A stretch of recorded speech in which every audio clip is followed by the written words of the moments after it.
I just finished reading the note my lawyer handed me, smiled, then shifted my gaze to the other side of the room. Laura, the woman I might soon be ex-wife to, and her lawyer were there. She looked over and gave me a nervous but confident smile, nervous because deep down she really didn't want a divorce. I've provided her with a good life for over 25 years. She could live without working and without any stress. Even after our children went to college at the beginning of the year, she was sure that if we got assigned to a counselor who agreed with her views, we would reconcile. Of course, then her luxurious and leisurely life would continue undisturbed. In fact, she was so confident that she pinned all her hopes on this, because it was Judge Reynolds of our family court. It is said that the notorious Judge Reynolds has a bunch of male genitalia hanging on the wall of his office, so many that you can hardly get through the door. In his entire career, he has never supported a husband. No matter what the wife did, he could give an adulterous wife a house, and the offended husband would pay for all the utilities. The alimony that an unemployed ex-wife usually gets can be comparable to the GDP of a third-world country, while the ex-husband is left in a shoebox at the county dump, hoping he has enough money to buy macaroni and cheese. Yes, for about the past 15 years or so, Reynolds has been a person that a large number of divorced men in our county generally hate. You might ask why his dissatisfied ex-husbands didn't deal with him earlier, which may be related to his personal wealth. He distributed a part of it to local charities through his young and beautiful trophy wife. Or it may be that he has the support of the local powerful Christian lobby. I personally think it's because he might have some photos of someone high up in the legal world in an embarrassing position with a sheep, which is why he hasn't been fired for many years.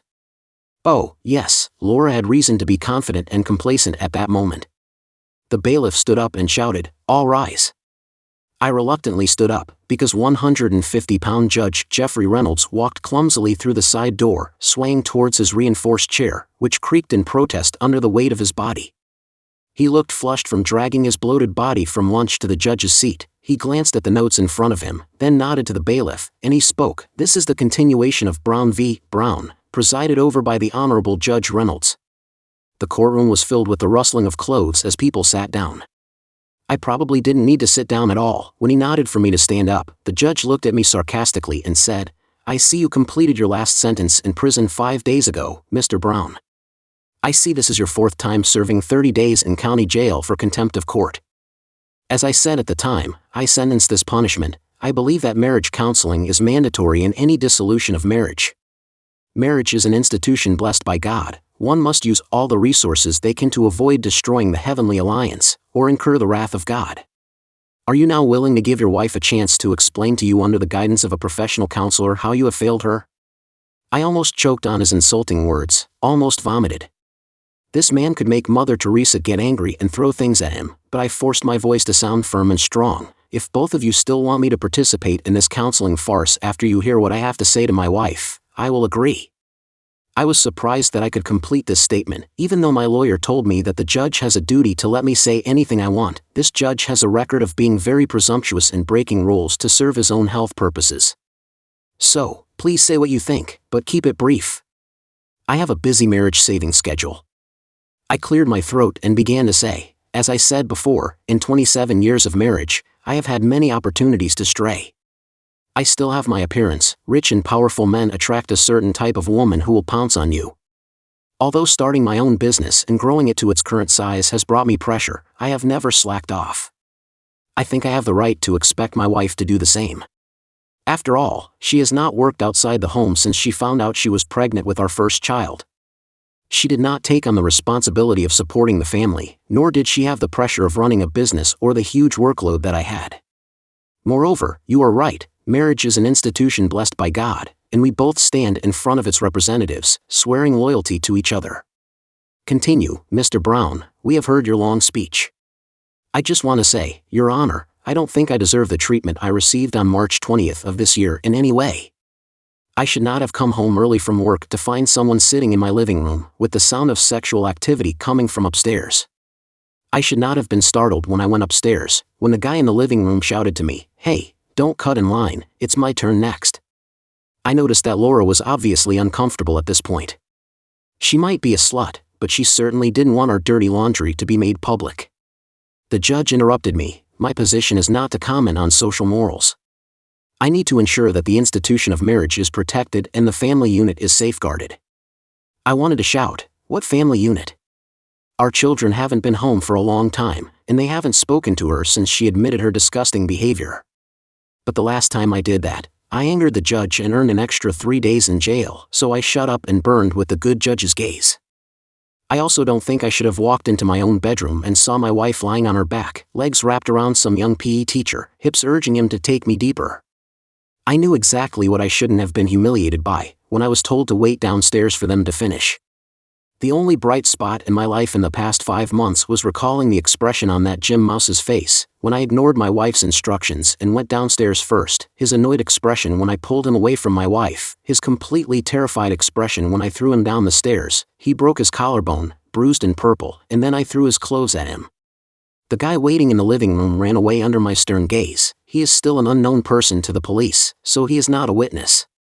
The judge interrupted me impatiently again. When is your assault case going to be tried in court? At the end of next month, Your Honor.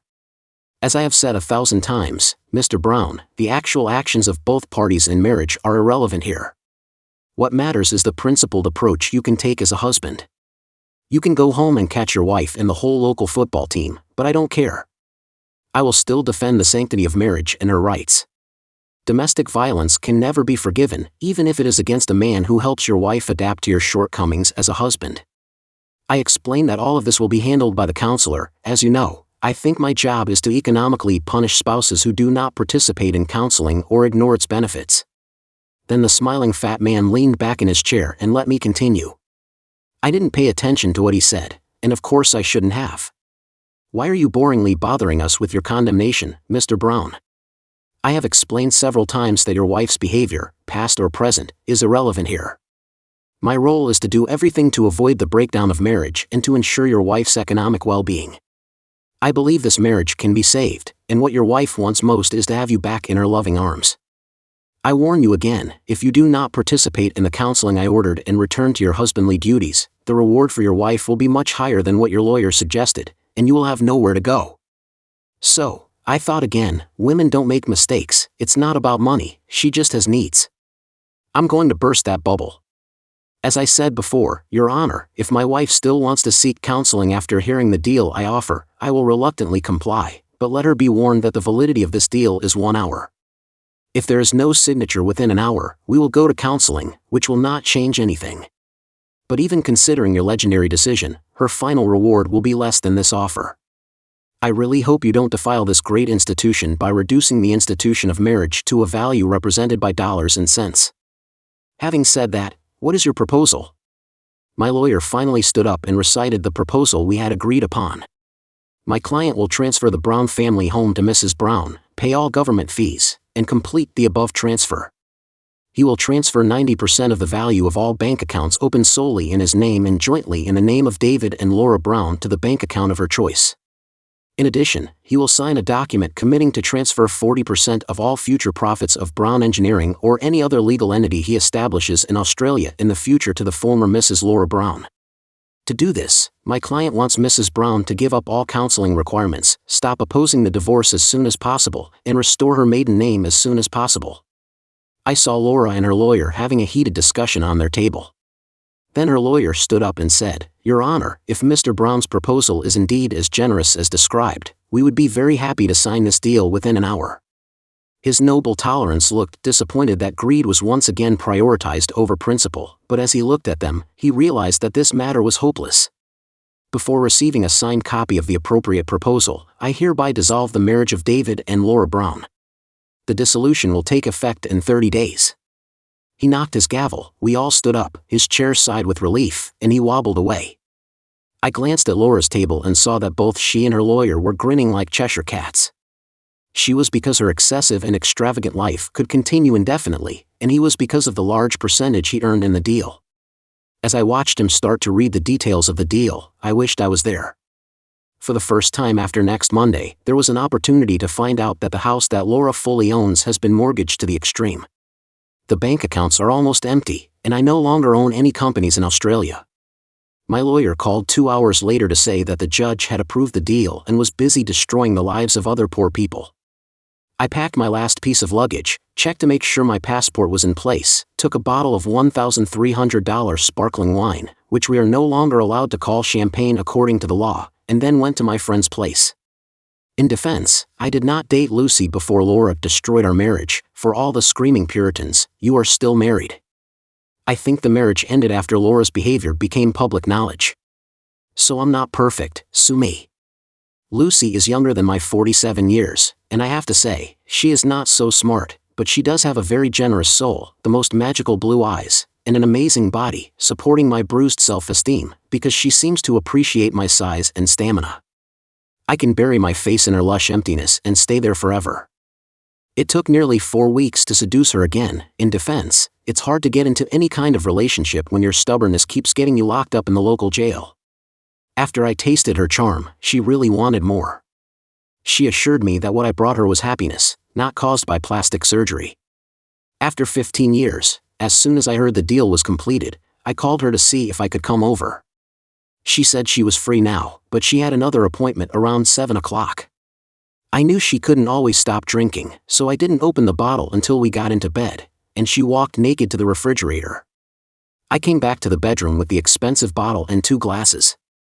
Lucy laughed from the 3rd sip of the first glass to the bottom of the last glass. She looked like a compulsive greedy woman who had been locked up for a month. I still have a lot in my tank, if you know what I mean. After she finished her bottle, she didn't notice that I turned the bedside clock to the wall. Lucy had no condition to speak, but I was hello, Judge Reynolds, welcome home. I'm just helping Lucy adapt to your shortcomings as a husband. Epilogue, I left the country to face assault charges, because I now live on a tropical island that has not signed an extradition treaty with my country. In fact, I delayed the legal process, allowing my lawyer's partner to prepare all cases in the way I wanted. My business was sold to a company with a Swiss address, at a price that was only a small part of its value. A thorough search of international records might reveal that the new owner is my brother. But I'm quite sure that my soon-to-be ex-wife doesn't have the resources to trace that far. Most of my other assets have been sold, and the proceeds, along with most of our bank accounts, have been transferred to corporate accounts, or placed in a secure trust fund for my children's education. Both of them can go to the most prestigious universities at home and abroad, and they will still have money to give up. Of course, Laura will get the remaining half after their education is completed, but at least not for another 5 years. I personally think it doesn't matter. The downside of my new home is that I also can't attend the assault hearing of Judge Reynolds, or rather the former Judge Reynolds. After the shock of catching him in bed with his wife passed, he pounced on me with his fists. Lucy was a bit silly with alcohol and my caresses, trying to intervene between us. She knocked her down with a meaty elbow. I let him hit me once, then I knocked him down with my knee. The camera on the bedside table looked great. He was expelled from the Bar Association and sentenced to 2 years in prison for assaulting Lucy, becoming an embarrassment to the entire local legal community. The judge who sentenced him refused to put him in any special type of protective custody, except for a regular prison. His reputation and the fact that he was a former judge ensured that he had no friends among the prisoners. Fortunately, he was so unattractive that even Boba didn't pay attention to him, but he was constantly harassed and teased. Of course, the media pounced on the story of the judge's death like sharks attacking an injured diver, and Laura's story was widely reported in the national media. They continued to chase her until she lost her home, couldn't pay her debts, and couldn't even do it for a month. I became a bit famous, like Robin Hood or Ned Kelly. I turned over in the tropical morning sun, thinking about the woman lying next to me. Today is the day I'm going to bury my face in that beautiful cleavage and stay there forever. She is a recently divorced woman who cheated on her rich ex-husband during the divorce. Don't look at me like that, I didn't take any of her money. My brother's monthly check allows me to live a luxurious life for the rest of my life. Tomorrow the children will come to the island for the 3rd time, and they have become very fond of Lucy. If I offended her sweet and simple soul, they would never forgive me. They will undoubtedly bring me the latest news of Laura's foolish behavior. I already know that she has lost her home, moved out of our community due to extreme humiliation, rented a single-room apartment, and worked as a waitress, aging 20 years. The children tried to persuade me to forgive her during their first visit, but I showed them the video of the day I walked into the bedroom, her subsequent confession to me and her demands, which ended their attempt to persuade me to be lenient. They still answer the phone when she calls, but any intimacy that was always based on respect has disappeared. Sometimes I wonder if she still has the energy to play trains now. Enough, Negative nonsense, it's time to start our day. Lucy even smiles before opening her beautiful blue eyes. Epilogue of the epilogue. After all, by the time Jeffrey Reynolds was released, he had become a shadow of his former self. He had been a recluse until he unfortunately passed away 5 years later. His grave is a popular urinal for divorced men to reserve anger issues.